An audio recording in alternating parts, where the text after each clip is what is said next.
As we know, this is a podcast about health first. I do believe that health and being able to choose our own health is the ultimate form of freedom. And I believe that Bitcoin is perhaps the best freedom tool that we have. So we have financial physics on the show. Take control of your own health. I am so cold. It literally feels like electricity is running through my body. I feel superhuman. So what got you into Bitcoin from the start? Okay, so that's a great question. So years ago, in like the early part of 2010, this is going to be a strange, yeah. Midway through 2010, a guy I knew had told me. He says, "Hey, have you seen Bitcoin?" And I said, "I've heard of it." I'd heard the name Bitcoin on the internet, right, just from some chatter. And he said, look, check it out. It's you should get into it. I said, why? And what he said was, this is exactly what he said. He says, well, it's like a stock. And as soon as he said that, I'm automatically out. I'm not even interested because I've seen all of it. I've seen every kind of crazy gimmick there is. Most of it is just a bunch of gambling. That's the vast majority of it. Guys who make money at it, usually it's accidental at best. I mean, yeah, maybe there's some skill here and there, but I've also had guys try to explain to me that if they throw dice a certain way, it'll come on, that's just not true. Anyway, so as soon as he said that, I blew it off. And about 2015, I came back to it, and I kind of blew it off again in 2015. And the reason I blew it off was once again, it wasn't really well explained. It's one of these things that had it been explained to me properly in 2010, I would probably have bought 10,000 Bitcoin and not thought twice about it. I would have just absolutely done that.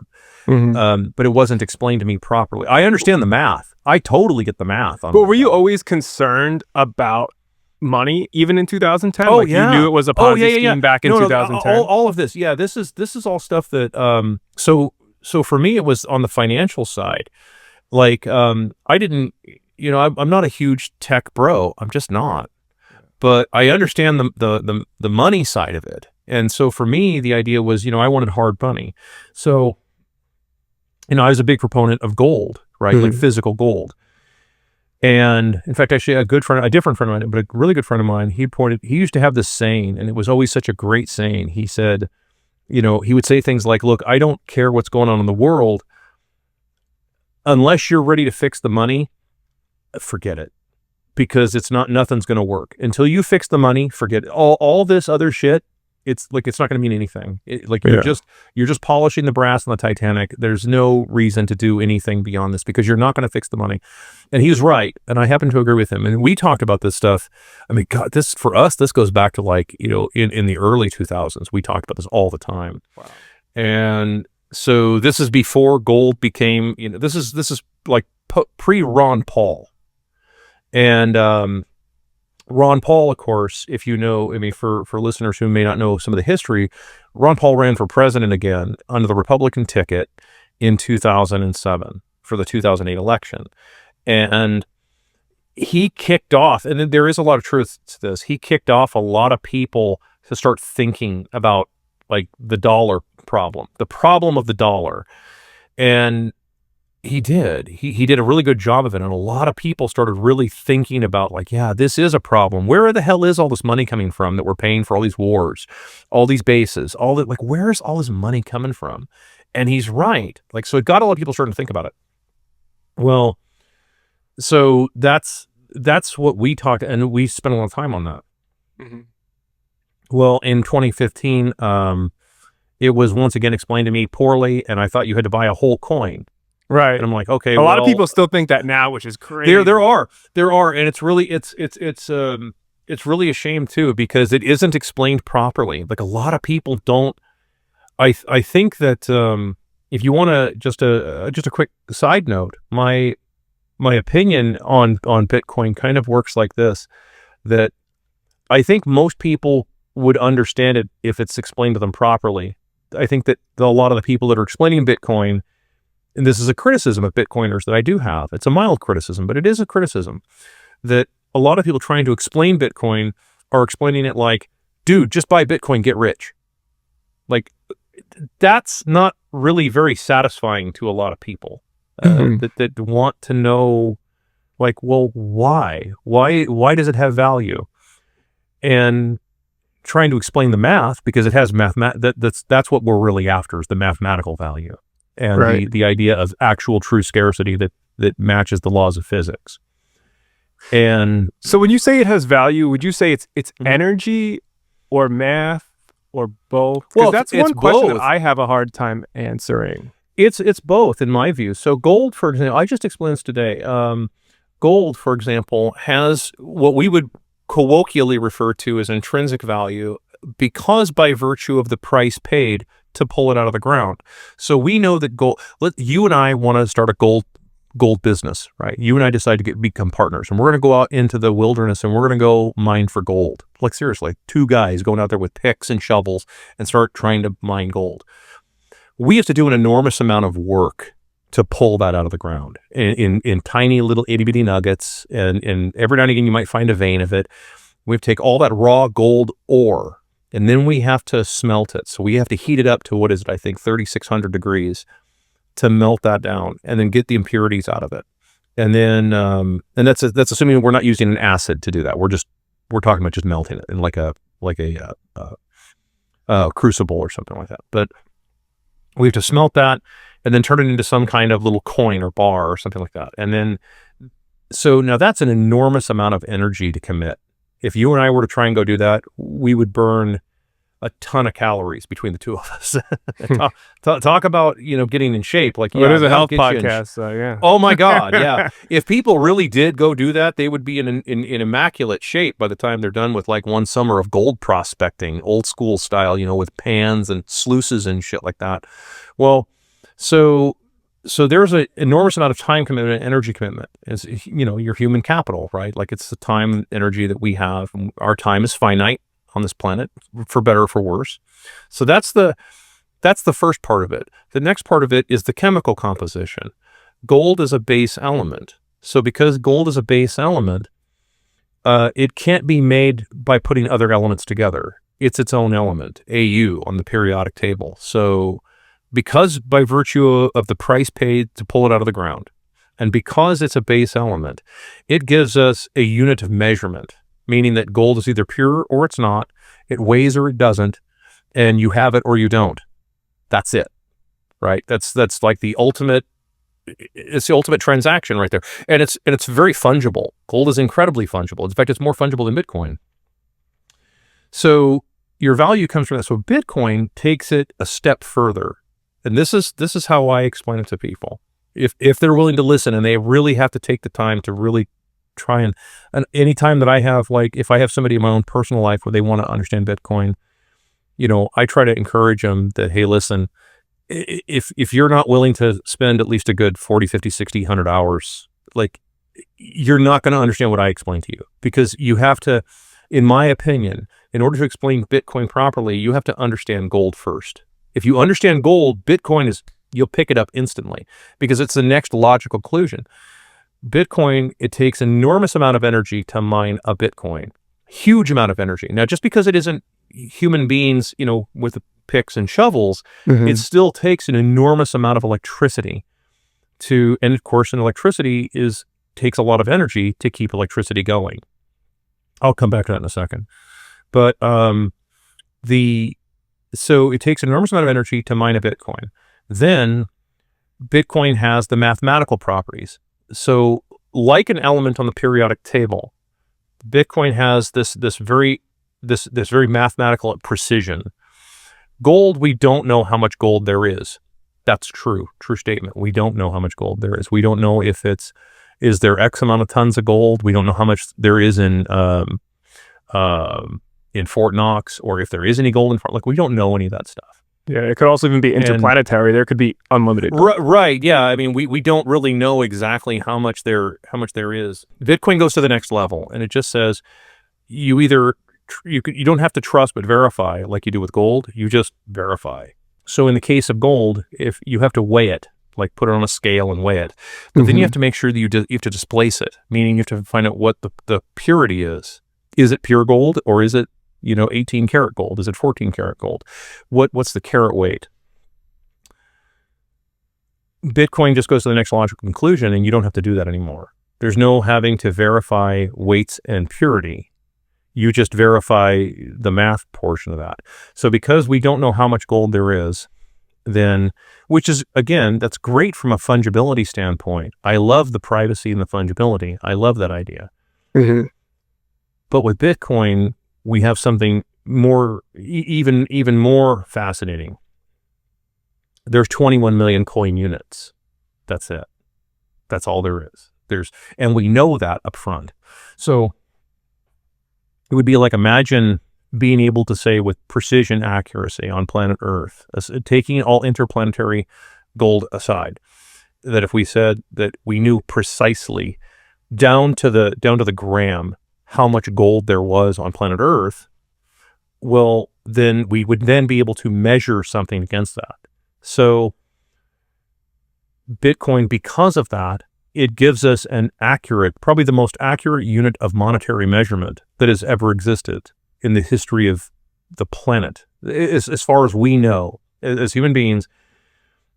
Not going into the Randall Carlson thing about ancient civilizations 100,000 years ago. We're not taking any of that into account. We're talking about just as far as we know as human beings. We have now the most precision unit of measurement in terms of finance that has ever existed.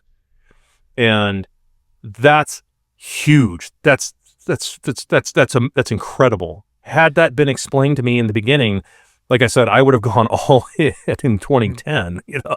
But how do you price things in Bitcoin, though? Because if it is the most accurate piece of measurement, like how can we buy an apple with Bitcoin? Well, you can't right now.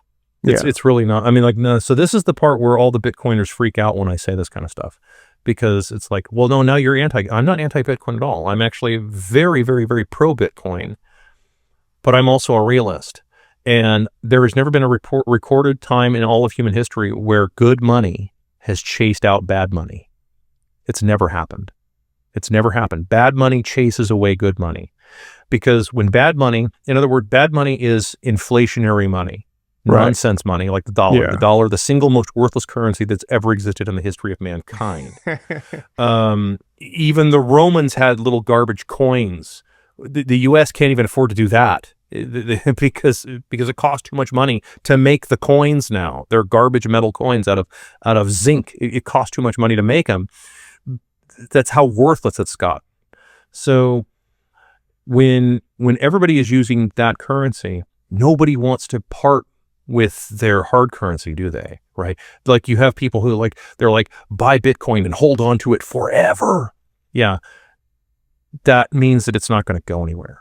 That means that what happens is think of it like this. If blood pools in your body somewhere, that's really bad. That usually means you're dead. That's right. That's what that means. And an economy, which is just people, has to have life. There has to be a flow. There's a rhythm to the economy that exists.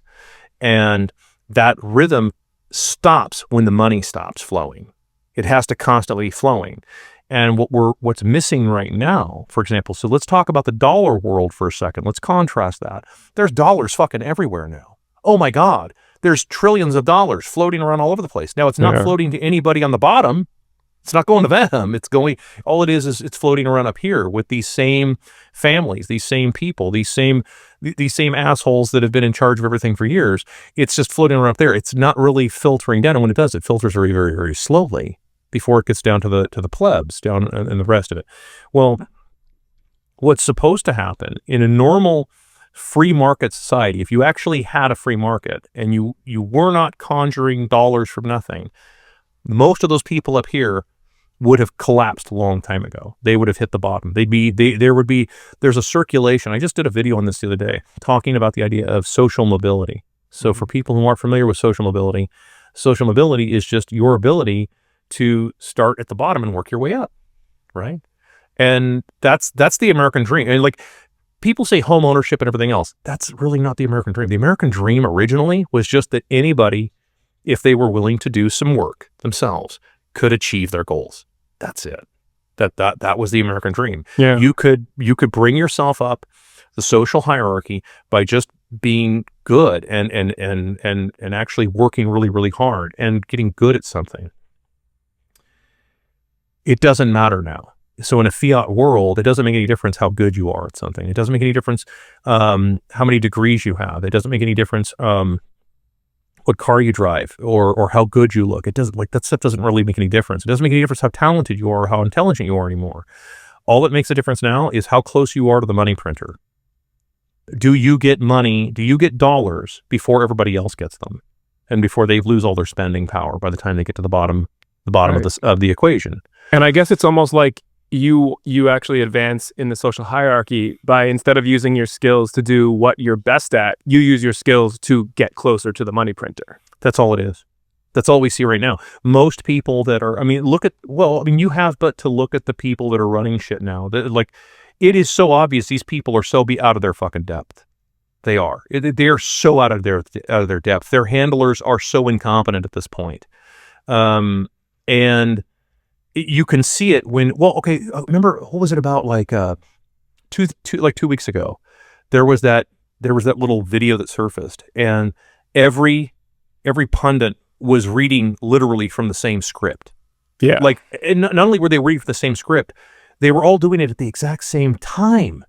Yeah. I think they even all made the same, like, curse word. They did. They even did. They did the exact same thing. They literally read, word for word what the script said. And it's like, you guys can't be that incompetent. You had handlers that were so incompetent that they actually gave everybody literally the exact same script. That tells me that, like, all of you people are incompetent. Because even the guys who are reading the script didn't bother to take the script and adapt it to your own mannerisms. You didn't even bother to adapt it. You just literally read what was printed. Now, in a Quentin Tarantino movie, that makes sense. In real life, like, that doesn't make sense to do that. You need to actually, you need to give it your own spin so that people don't think you're reading from a script. And that's what we see. So this level of incompetence, and it's because they won't. So that's what I'm talking about. Is like social mobility is you being able to work your way up. That's the one we all love. That we love those stories. Those are your Disney stories. People love those stories of the boy who worked really hard and became a professional baseball player. Like, we all love those stories, right? There's the cautionary stories, though, that are, to a lesser extent, they're more adult themed.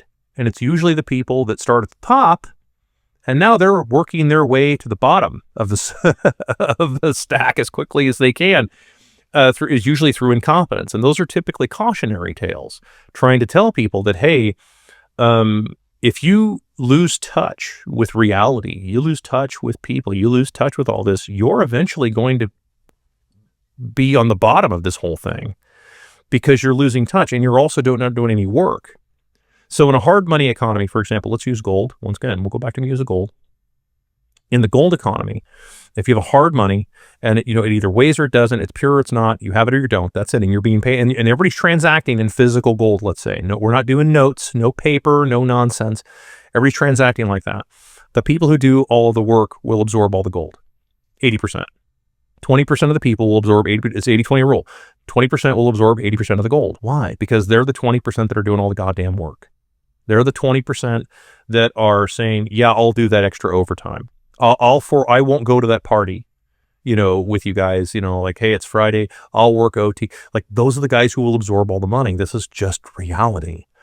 And we're not allowing that to happen. So that creates a distortion. You create a market distortion by not allowing that social mobility. This is the same thing happened in the Soviet Union.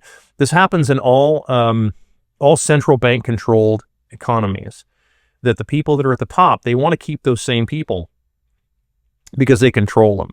This is that Epstein thing. I mean, for lack of a better analogy, the Epstein list is such a perfect way of explaining this. If you've got a bunch of people that you made rich, right, and you now control them because I don't know, well, I mean, I don't know. I don't Blackmail. want to, you can use your imagination of Right. what you would Blackmail. get.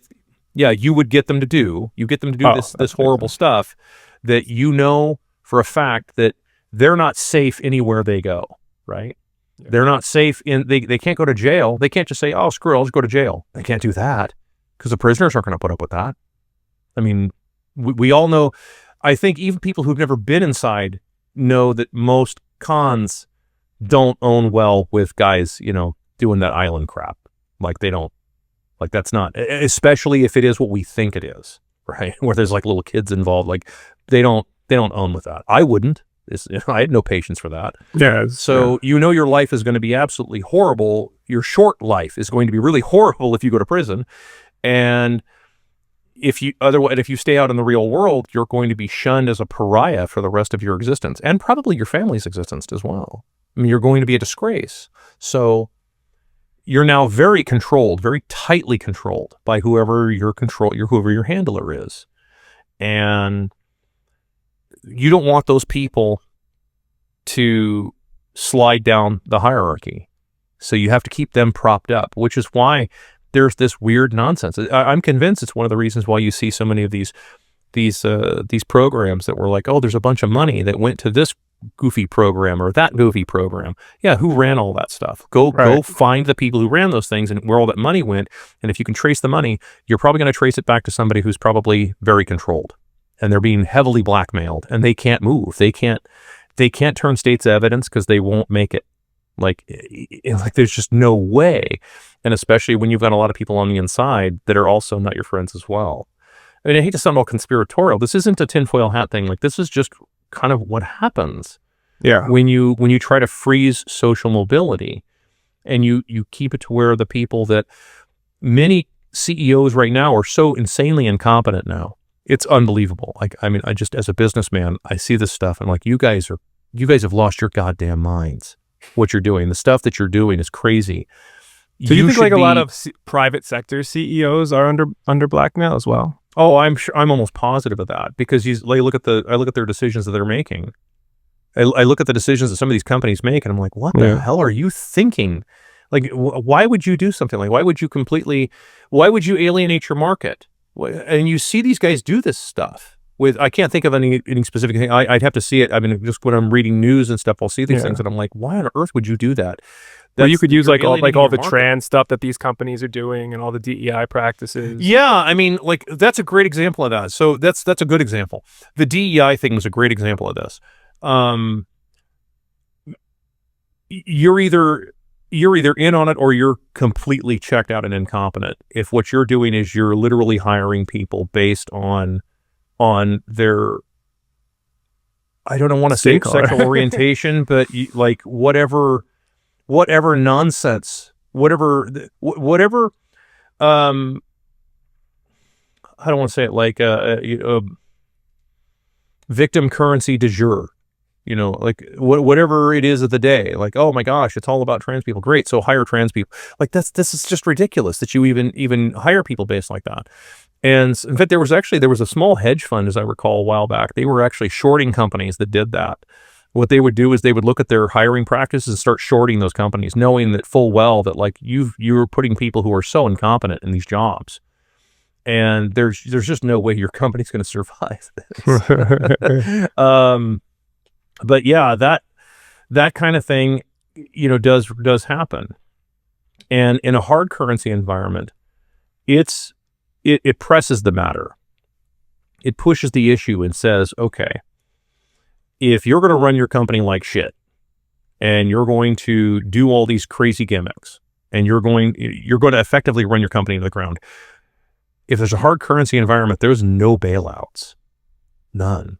You are without a net, my friend. Like, you can go like, well, but won't there be lending? No. Lending pretty much goes away in a real hard currency environment where you can audit the lending goes away. And the reason that is, and particularly in a Bitcoin environment, Bitcoin really ends it, because in a gold currency economy, this is the drawback of gold, and that is that, well, for example, right now it's in the news. we saw Trump going on about how we're going to audit Fort Knox. We're going to go in there and see if the gold's there. When were you thinking of doing that? Like, because that's not how an audit works. You don't tell Fort Knox you're going to audit the gold 6 weeks beforehand. Right. You show up and say, knock, knock, knock. All right, let's see the gold. Yeah. Like that's how when I sold guns, that's how ATF would show up. They just show up and say, hi, I'm Rebecca from ATF. Here's my badge. Here's my badge number. I'm here to audit your records. Yeah. No phone call, no nothing. They just show up. And so you wouldn't project like that. That's just grandstanding. That's the stupidest thing ever that you would ever do. So it's why I think that Trump is actually incompetent. I don't know. I think it's him. Either him or his handlers are just batshit crazy. Because you would never do something like that. You would just show up, knock on the door and say, we're here. Show me this gold. And let's take some core samples while we're here. Everybody get the drills out, start taking core samples out of all these bars. And let's find out if they're actually gold, not just tungsten bars that are coated with a 1/4 inch or an 1/8 of an inch of gold around them. Let's see if these things are real. Let's do some acid testing. And acid testing is where you take your gold and you put in an acid and you dissolve it into a liquid so that you can measure your purity. And then you pull it back out and you look at your percentage yield. And if your yield is 99.99%, okay, well then, yeah, you've got pure gold. But if there's a whole bunch of impurities in there, well, then like where the fuck is the rest of the gold? Because yeah, you got a bunch of bars here, but they're not pure, right? I mean, that's how it works. Bitcoin ends all that shit. Oh yeah. It ends all that completely because it's being audited the entire time. Every 10 minutes it gets audited. Anybody can audit it. Anybody with a computer can download the protocol and audit it, and so they can look at the ledger of immutable truth. Yeah. So as far as like the lending aspect with gold back in the day, and I'm sure you know about this, or if you don't, I'll just, it's really simple. They used to have these little banks all over the West, the American West. We're all familiar with the movies, the stagecoaches, the guys on the horseback and stuff. And we love all that stuff, right? Americans love that shit. Myself included, right? Right. And they, the proverbial bank robbery, right? We go blow up the safe and take the gold. Right? Banks in the West would lend out money to people, but they would lend it out in paper, gold notes, gold certificates. But there wasn't enough gold to back it. And so you could get away with, and as long as everybody paid back the loans, nobody's the wiser, right? But what happens when some of the loans go bad? And they inevitably will, especially when you start lending too much. And that's always the problem, the greed of the banker. It's just inherent to, it's not, and it's a human thing. It's a human condition thing, right? People are naturally greedy if they're given the chance. That's just, we are all to an extent like that. All of us, you, me, everybody, we're all to an extent flawed human beings, and we are all tempted by things. Nobody's perfect. But the longer somebody gets away with something, right, the bolder they get. This is just how it works. It's a good point. And and before you know it, well, think about it like this. I don't know what kind of jobs have you done in your life? I mean, you've probably done quite a few, I imagine, just like me and everybody else. Like, have you ever worked in retail or anything? For a little bit in college, Target. Okay, perfect. Okay, that's a great example. So you're working there at the register, and there's cash in that till, right? I mean, you start off with X amount of, whatever, $120 in cash in the till and everything.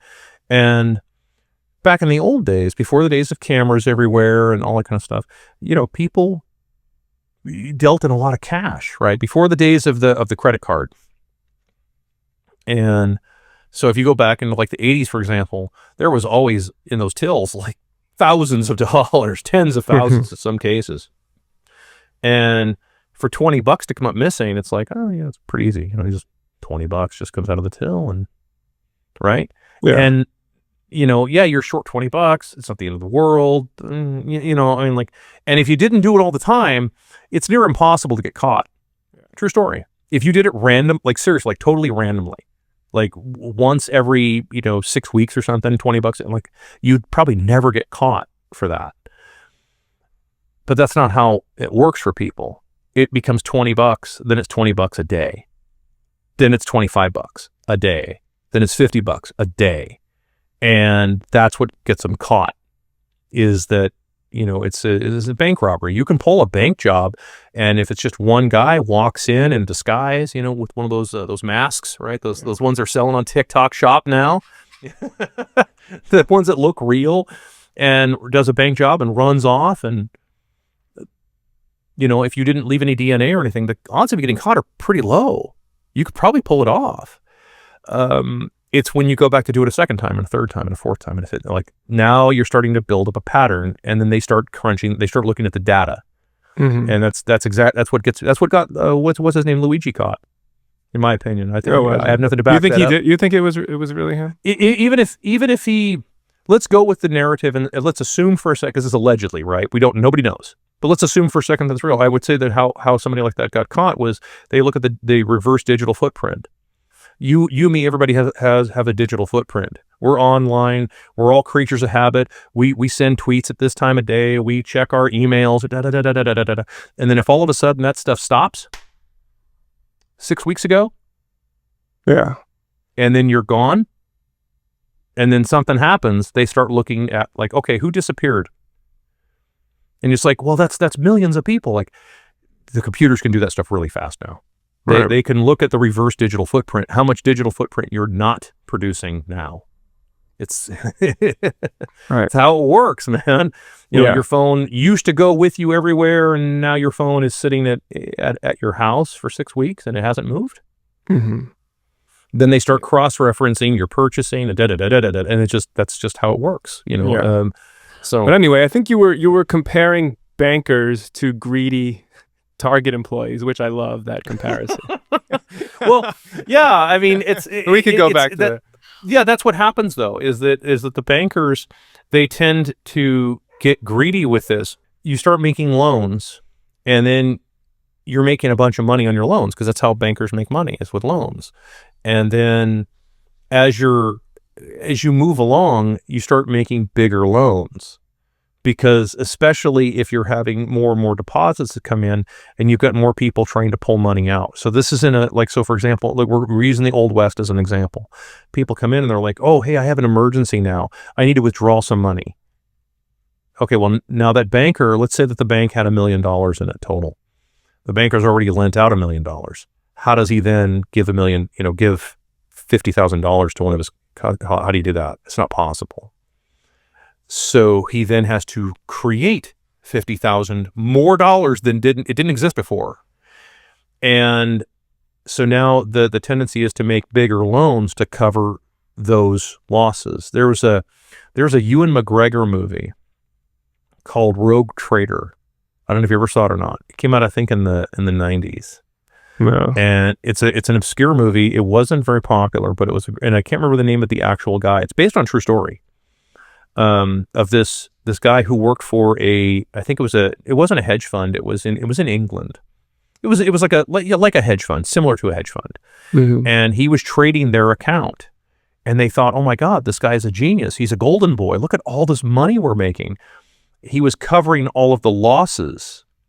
And these are hundreds of millions of pounds of losses that he's got.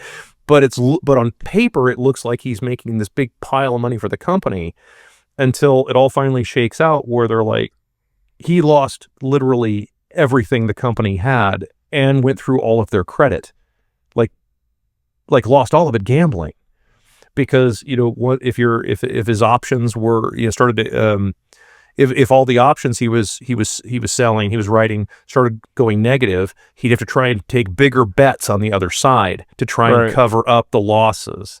And so it's why Vegas operates the way that it does. If anybody's ever been to Vegas, Vegas has table limits, right? And the table limits are what put all of the odds back in the house's favor so radically that it's not even worth gambling anymore. If you go to a blackjack table and it says, let's say it's a $5 to $100 table. That means the limit is $100. That's the biggest bet you can make, is $100. So because there's these guys out there that, they do the triple up strategy. You bet $5, lose $5, bet $15 the next time, right? You see the math, how that works? Yeah. And then if you lose it, okay, then you bet 45 the next time. You keep tripling up the numbers.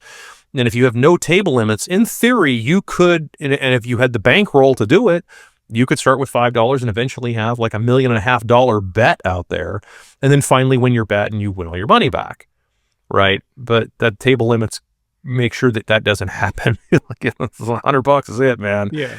So that's how that works. So bankers, they tend to get themselves caught into this kind of stuff. They start making these big bets, start doing big loans, or they start doing too many loans of the same kind. And this is, I don't want to get too far into the weeds, but let's say you're a town and you have 20,000 people in your town, and there's a dry cleaner, right, who does dry cleaning for you. And he's doing really well. He's making money. He's got lots of happy customers and so on. And someone comes to you, you're the bank, and they say, I want to borrow some money from you so I can open up a competing dry cleaner on the other side of town. And you're like, okay, sure, we can probably do that loan. Let's take a look and see if the market's there. And you go like, yeah, you've convinced me. I think you can run this. I'm going to loan you whatever, $500,000 to open up your dry cleaner on the other side of town. So that way it splits the customers. Okay. Now let's say that you're a shitty banker, or a greedy banker, or a greedy shitty banker, and 10 people come to you and say, I want to open up a dry cleaner too. Here's what irresponsible bankers do. They say, sure, let me loan you money to all of you people, knowing that there is no market in your town for 10 dry cleaning. You know what I mean? So you now know up front that 8 or 9 of these businesses are going to go out of business. You know for a fact it's going to happen because there isn't enough money to support it. There's enough business to support it. And banks used to be run like that. There used to be like boards of directors and bank principals that used to think like that. They used to be run by fairly shrewd businessmen who they understood that if you started lending too crazily into a town, you would, number one, create inflation. That's number one. You'd create massive inflation. Number two, you would eventually collapse all these businesses. Even the profitable ones would collapse because now there's this race to the bottom and everybody starts trying to compete on price and they can't. You can only go so low before eventually you run out of the ability to lower your price because your costs, they're fixed, right? You've got to buy X amount of chemicals to do your dry cleaning, and it doesn't make any difference what you want to charge. You still have to pay for your chemicals. You still have to pay your electric bill. You still have to pay your property taxes, and on and on and on. So that's what ends up happening with that much greed that happens. And that's what's happened with so many institutions. It's why bankers, for the longest time, used to loan money to boomers. Boomers would go and say, I want to start some kind of business. I'm going to retire. I want to start some kind of business. I want to sell, fishing and tackle or something like that. And the banks, of course, would, if I went into a bank and said that, they'd say, get the hell out of my building and don't come back. We're not loaning you shit. Right. But if some boomer with a $2 million boomer house goes in and says, I want to borrow some money to open the business, and they say, well, let's take a look at your house. Oh, we can loan you $1 million, no problem. They're not lending him money based on the business. They don't give a shit if that business fails. In fact, they think it's probably going to fail. Statistically speaking, 98% of all businesses fail in the first year anyway. So they're loaning him money because he's got some $2 million boomer house. That's it. They're just giving him an equity loan. They're not even really, they don't care whether or not. That's an example of using a rapacious banker using lending to effectively just keep taking more and more control of the money that's out there, and the money and the credit in particular. So is it the loans that are making inflation happen? Well, that's part of it, because the loans are fractional reserve. Well, now there's not even reserve requirements. Now they just loan whatever the hell people want now. I mean, they don't even have to have a requirement. They used to have a 9-to-1 ratio. You could loan out about $9 for every dollar you had in your bank. So if you owned a bank and you had, say, $100 million in your bank, you could loan out a little under $1 billion and with interest. And you would make the spread, which is the interest that you paid, that you were paid on the loan based on the amount of rates that you were paying to the Fed for Fed funds rates. Make sense? So you'd make that spread. And that was a good spread because it's at a 9-to-1 ratio. So because you're making the interest on $900 million, you get the idea. So you're making actually it's not a bad proposition as long as all the loans are good and that people are still paying them. But you're still flooding more you're hypothecating more dollars into the economy. The economy is just people, so there's just more dollars getting shoved out there. And then, of course, banking is a closed system. So every loan that you make, so if you loan out your $900 million to a bunch of people, right, for purposes unknown, let's say someone borrows $100,000 from your bank. That $100,000, he's going to go and buy something with it. So he buys whatever asset or whatever that he bought with that $100,000. The person who got the $100,000, do they take those $100,000 and bury it in a coffee can in their backyard? Not typically. Like, some people do. It's rare, but some people do crazy shit like that. Most of the time, it's going to become a deposit in my bank, right? So now you've lent out all this money. We'll use this $100,000 for example, and now it's a deposit in my bank at $100,000. I can now lend out more money on top of that $100,000. So I've hypothecated even more money. So it's hypothecation on top of hypothecation on top of hypothecation. And by the time, like so it's one of the reasons why we see that it was so drastic in 2020 when it's like, we're going to shove, I think it was $4 trillion into the economy. That's $4 trillion that's then going to be hypothecated a bunch. By the time it gets to the end of that rainbow, who knows how many trillions of dollars that's actually going to be that hits the actual inflation. Yeah. It boggles the mind to think about it, and especially when it only goes to, when the lion's share of it goes to the very top, because those people at the very top, this is not a Marxist rant. This is just how it is. This is just what happens.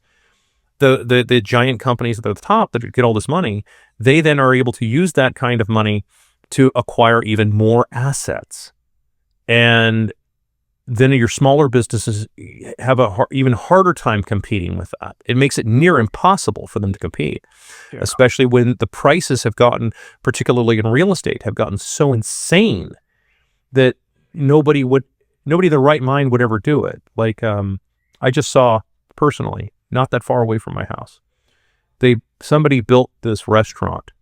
Now, I don't know if they bought the land or not. Let's assume for a second, just for fun, that they actually purchased the land and that they got the land for only $2 million for the dirt.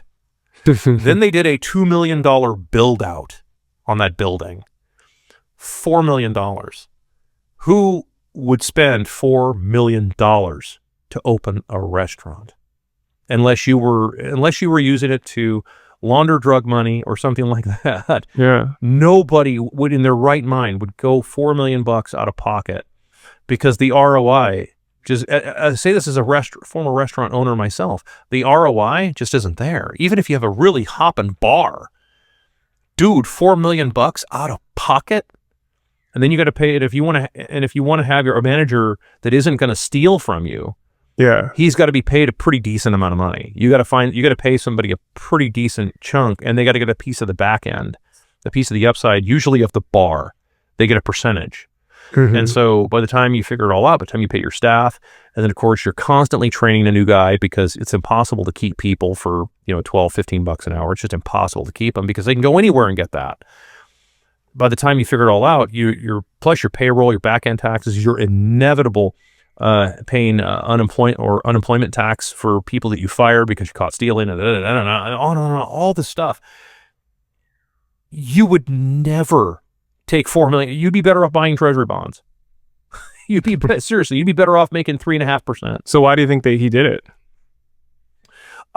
Who knows? I think some people still labor under the illusion of that the economy, or that people are still behaving the same way that they did prior to what's happening right now. And of course, I mean, if you followed me for any length of time at all on X, you see me bring up birth rates periodically. That's like, yeah, I mean, some people really don't know this stuff so like this stuff I'm talking about with you. If I talk about this with personal friends of mine, for starters, they're going to fall asleep.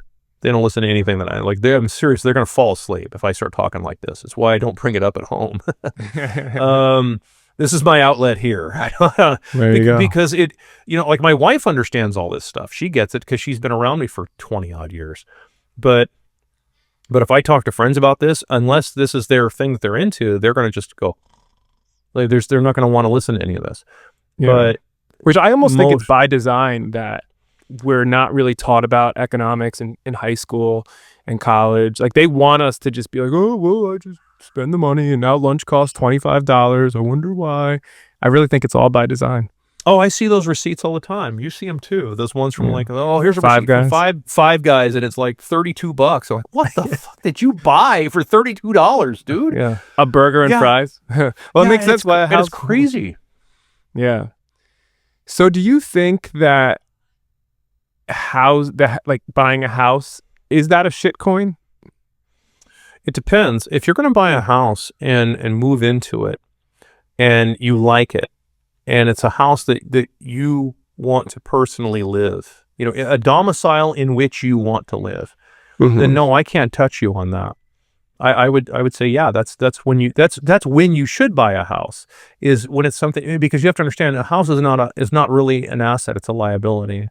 That's why it has a depreciation schedule. It's why the IRS, for example, allows you to depreciate a house. And I know that there's a whole bunch of people who went to the airport Marriott and they went to the Kiyosaki seminars. I'm not picking on Bob Kiyosaki too hard, but a lot of people, they don't hear the whole thing. People remember 10% of what you tell them. No matter how good you are, no matter how awesome a speaker you are, people remember 10% on a good day of what you tell them.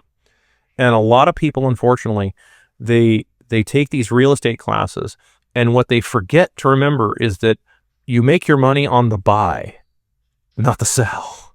That means that when you buy a house and you're going to try and turn it into an asset that you rent out to someone else, you have to buy it at the right price. You can't just go pay $400,000. You got to buy it at the right price so that it's actually profitable, and you can keep your rents in check and you can be competitive, because in order to be in business, you have to be able to provide a better product at a better price than your competitor. That's actual business. That's genuine on the ground. That is your boots on the ground business. That's the arena that I work in. I have to provide a better product at a better price than my competitor. And even though our prices may be a little higher, I have to provide a better product than what they would get somewhere else. Okay. So in the rental space, for people who are trying to do the rental thing, how many people in the rental business are trying to provide a better product at a better price than their competitor? I can't think of one. It's actually the opposite. It's the opposite. It's a race to the bottom. It's pretty much the opposite. Landlords don't do anything to these houses anymore. I'm convinced that some landlords don't even understand that there is maintenance that's supposed to happen on houses, and that just having a house being lived in, not trashed, just lived in, is going to require maintenance. Carpet breaks down. Things just break down. That's just how it is. Stick frame houses warp after a while. They settle. They crack. That's how it is. Yeah. So to answer your question on a personal level, if someone's purchasing a house because they're like, oh my gosh, I need a place to live, and it's for me and my family, and we love this house, and we're going to live here, and we're going to maintain our property, and we go into it understanding full well that you're not trying to make money off of the purchase. You're trying to live a quality of life. Make sense? Yeah, perfect sense. Then yeah, that's why you buy a house. That's part of the deal. I'm big on home ownership. If you followed me for any length of time, I'm big on home ownership and on land ownership in particular. And I try to tell people, younger people, I'll come back to that. But I mean, like, particularly a lot of the rent seekers, these people that are buying these houses and just trying to rent them and everything, and they're leveraging $400,000 to cash flow $400 a month. You're not even, it's like 0.1%, dude. Your ROI is so horrible on that. That is pathetic to take that kind of risk to make $400, and all it takes is 2 months of vacancy, and you've lost all of your profit for that year. That's fucking crazy that you need to do that. You need your head examined if you're doing that. And I try to explain to these guys also that you don't want a nation of renters.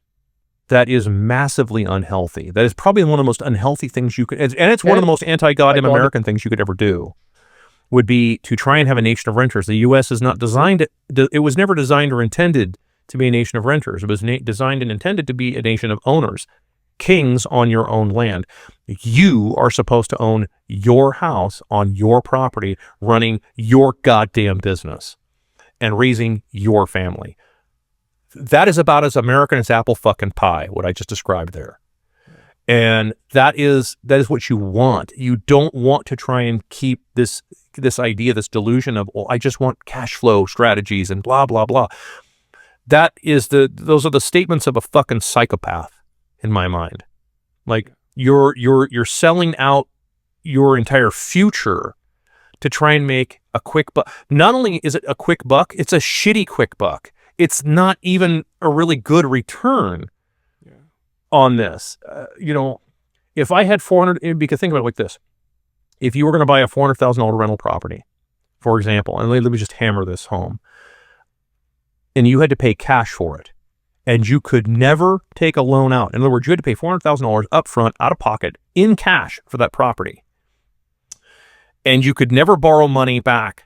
You couldn't go back into the bank and say, yeah, give me an equity line. I want my $400,000 back, because now the property went up magically $100,000 in 1 month of equity.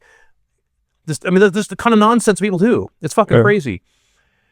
If you had to do that in cash, would you ever buy a rental property? The answer for most people is absolutely not. You'd never do that. You would never go out of pocket $400,000 to pocket $400 a month. Like, you'd be better off buying T-bills. Yeah. You'd be better off doing almost any goddamn. You'd be better off, at this point, you'd be better off actually buying a bar of gold and burying it in your backyard. You'd be better off doing that. So that's the challenge that I have with it. Yeah. I mean, it really, like you said, only works because people are leveraging their money. That's it.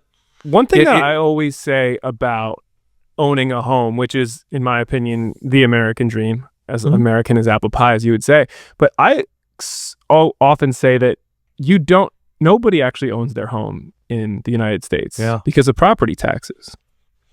What do you think about that? Problem. That's the other problem with having a nation of renters. A nation of renters don't think about property taxes. But aren't even homeowners technically renters? Correct, but let me come back to that in a second here. Because I'll come back to that. But let's look at this. Let me approach from the renter standpoint. A renter never gets a property tax bill in the mail. Somebody who's a tenant never gets a bill from the county, and they go, "Oh my God, Harris County just sent me a thing. What the fuck is it going to say?" Because you're like, everybody, you hear all your neighbors talking about how their property taxes went up, and you're like, oh shit, am I going to have enough money to cover this? And then you open the bill up and you look at it and you go, ugh! Tenants never have to deal with that, right? They don't have to deal with any of that. And that's a problem. And the reason that's a problem is because you want people dealing with that. See, if more people are owners and more people deal with that, then you have a much better chance of getting people pissed off enough to question the property tax problem. Then people start going, hold the phone, stop.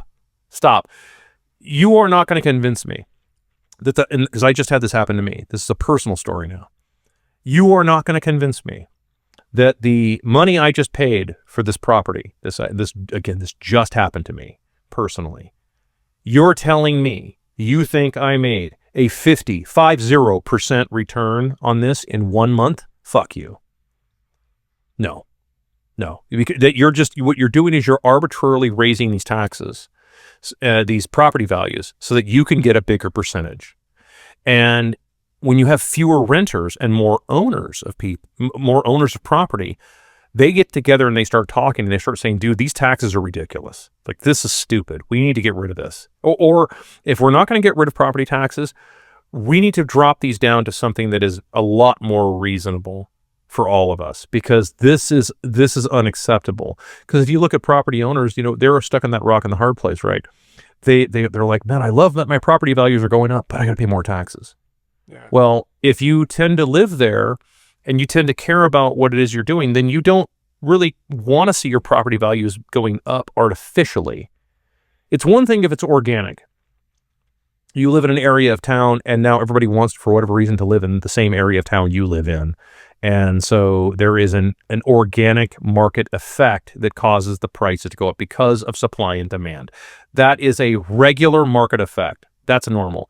It's not normal for you to pay $100,000 for a piece of property, for example. Let's say that you did this. You bought. I'm thinking of a follower of mine that I actually just commented on this, because I mean, like she was pointing this out. Her and her husband bought a property for like 80 grand, a few acres for $80,000.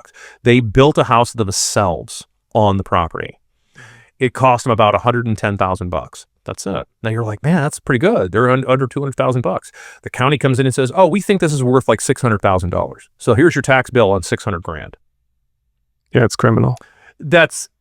So what ends up happening is that kind of thing happens when there aren't enough owners who show up at these. So now let's turn everything around for a second. Let's bring this home.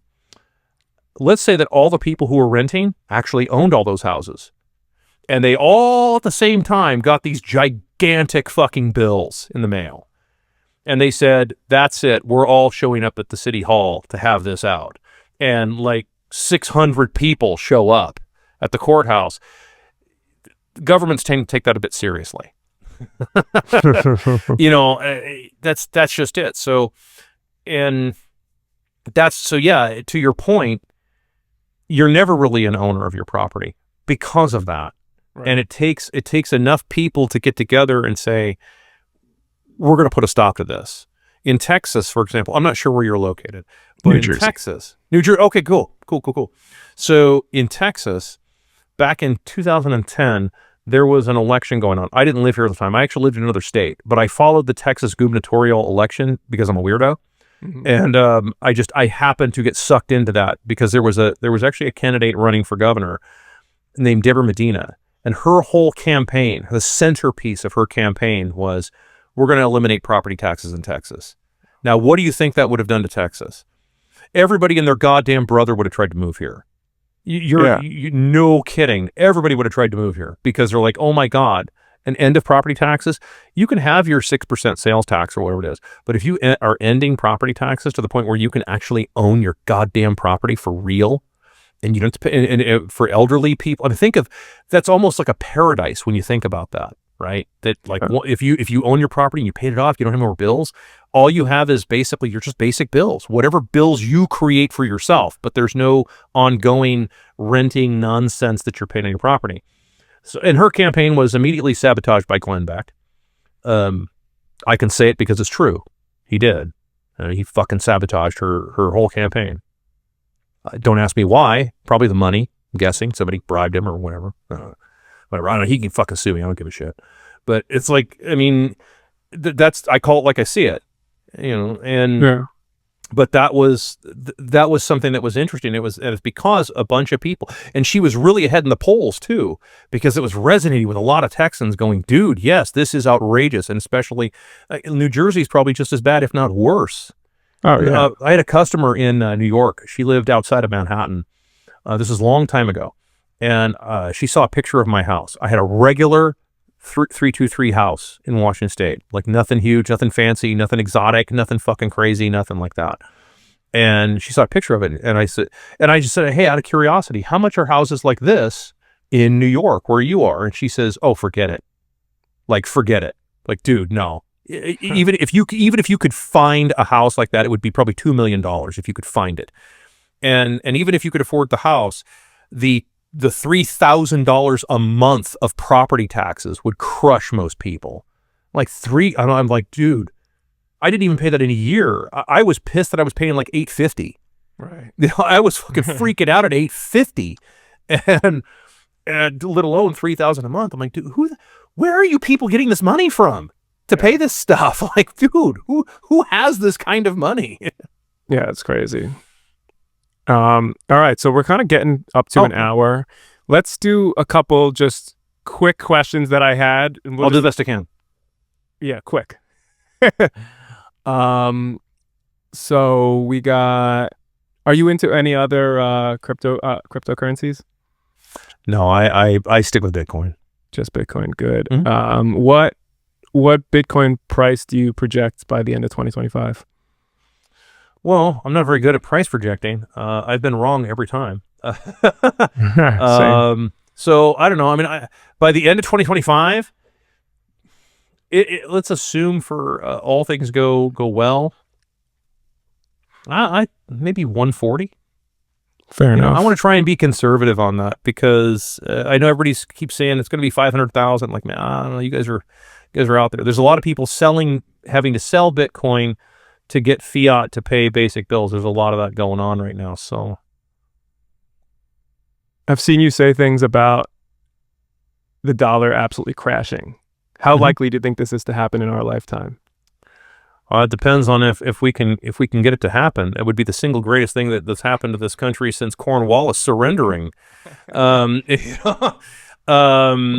might be a little hard for some people, but oh no, don't get me wrong. I mean, it would suck for a while, but it would be it's the medicine that we kind of need as Americans. We really need to kind of get back into focus here. And I would say that, like, do I think it's likely? Probably not, only because there's too much support for it. There's too many other countries. There's something like, 66 other countries are dollarized, and all of their countries would go in the shitter too. And it would probably help the people there in those countries, by the way, because most of that is just propped up. It's a bunch of dictators that are propped up by all that. But no, do I think it's likely? Probably not. Am I doing my best? I'm doing what I can to get rid of it. I'll keep doing my end to try and explain that it's a worthless piece of shit coin. That come on, it's garbage nonsense. I heard Trump talking about the idea of a stable coin and keeping the dollar strong and everything. Like, dude, you are so 180 degrees out from what I've been saying. Like, man, no, you suck. yeah. 2 sentences. Your opinion on AI?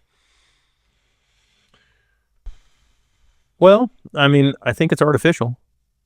Yeah. I think it's overrated myself. I It think ceases that to disappoint me. I think that AI is a very clever tool, like a lot of things. Do I think that it's going to be this giant, groundbreaking, earth-shattering thing?